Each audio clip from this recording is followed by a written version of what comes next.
안녕하십니까. 원주권 뉴스입니다. 원주를 비롯한 영서 지역에 일주일째 건조주의보가 내려진 가운데 오늘도 바람이 강해 화재 위험이 높은 상태입니다. 기상청은 산지를 중심으로 최고 15m 안팎의 강한 바람이 부는 건조한 날씨가 이어지겠다며 산불 등 화재에 각별한 주의를 당부했습니다. 오늘 낮 최고 기온은 17도 안팎으로 어제보다 조금 낮겠고 미세먼지는 보통 수준을 보이겠습니다. 내일 저녁에는 영서 지역에 비가 내리겠습니다. 산불이 나면 현장에서 가장 중요한 역할을 하는 것이 바로 산불 진화 헬기입니다. 크고 작은 산불이 연일 발생하면서 가장 바쁘고 고단한 시간을 보내고 있는 이들이 진화 헬기 조종사와 정비사들인데요. 고성, 강릉 산불 진화 작전을 마친 이들을 권기만 기자가 만나봤습니다. 헬기에서 바라본 강릉 산불 현장.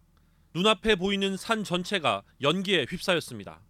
산등성이 여기저기서 동시다발적으로 올라오는 연기에 앞을 제대로 분간할 수 없습니다. 다른 산불 기타 현장이나 많이 가봤지만 자연 자체가 탄 건 맞지만 자연과 포함된 우리가 어우러져서 살고 있는데 그런 터전들이 하루 몇 시간, 12시간도 안 된 사이에 다 무너져 내릴 수 있다는 것을 정말 처참했습니다. 불이 어디에서 시작됐는지 또 어디까지 번졌는지 한눈에 들어오지도 않는 상황. 태풍급 바람까지 겹치면서 베테랑 조종사들도 아찔한 순간이 한두 번이 아니었습니다. 바람, 자연 앞에서 아무도 자연을 이길 수가 없지 않습니까? 저희도 어느 정도 심적 부담을 갖고선 비행하는 건 사실입니다. 전국 각지에서 산불이 피어오른 지난 2일부터 부산 해운대 운봉산을 시작으로 충남 아산, 강원 인제, 고성, 강릉, 다시 인제 산불을 진화하고 나서야 5일간 계속된 진화 작전이 끝났습니다. 한 15년 동안 이렇게 산불을 끄고 이제 생활하다 보니까 의뢰의 지금 산불 차례는 가족을 보거나 자식이든 대소사를 보거나 하는 건 포기해야죠. 오랜 시간 무리한 비행 임무가 이어지다 보니 헬기의 안전을 책임지는 정비사들은 밤낮도 없습니다. 낮에는 헬기에 같이 타 현장에 투입되고 밤에는 헬기를 정비하느라 잠잘 시간도 턱없이 부족합니다.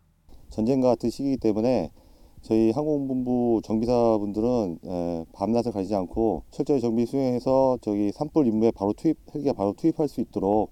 현재 전국에서 임무를 수행하고 있는 산불 진화 헬기는 47대. 이번에 강원 도내에서 난 산불은 모두 꺼졌지만 다음 달 중순까지는 산불 발생 위험이 매우 높아 긴장을 늦출 수 없는 상태입니다. MBC 뉴스 권기만입니다. 정부가 산불 피해 마을 단위별로 전담 공무원을 지정해 피해 실태 조사와 이재민 구호 지원에 나섭니다. 정부는 우선 피해 복구를 위한 실태 조사를 신속하게 진행하되 피해 마을 단위별로 전담 공무원을 지정해서 주민이 지원 신청을 하는 데에 어려움이 없도록 할 예정입니다. 또한 정부는 산불 피해 지역 지자체는 이재민들이 원하는 주거 유형과 지원 수요를 서둘러 조사하도록 했습니다. 또한 임대주택과 모듈러인 조립주택 등을 설치하기 위한 부지 확보, 기반시설 설치, 인허가 처리 등 행정 절차는 최대한 단축하도록 했습니다.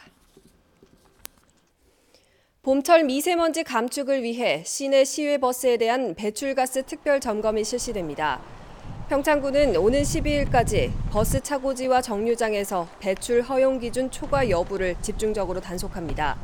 기준을 초과한 차량은 보름 안에 차량을 정비 점검해 적절한 조치를 취해야 하며 따르지 않으면 운행 정지 처분을 받게 됩니다.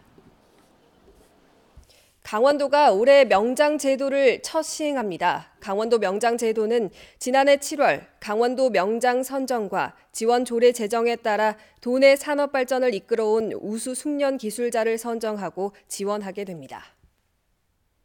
뉴스를 마칩니다. 고맙습니다.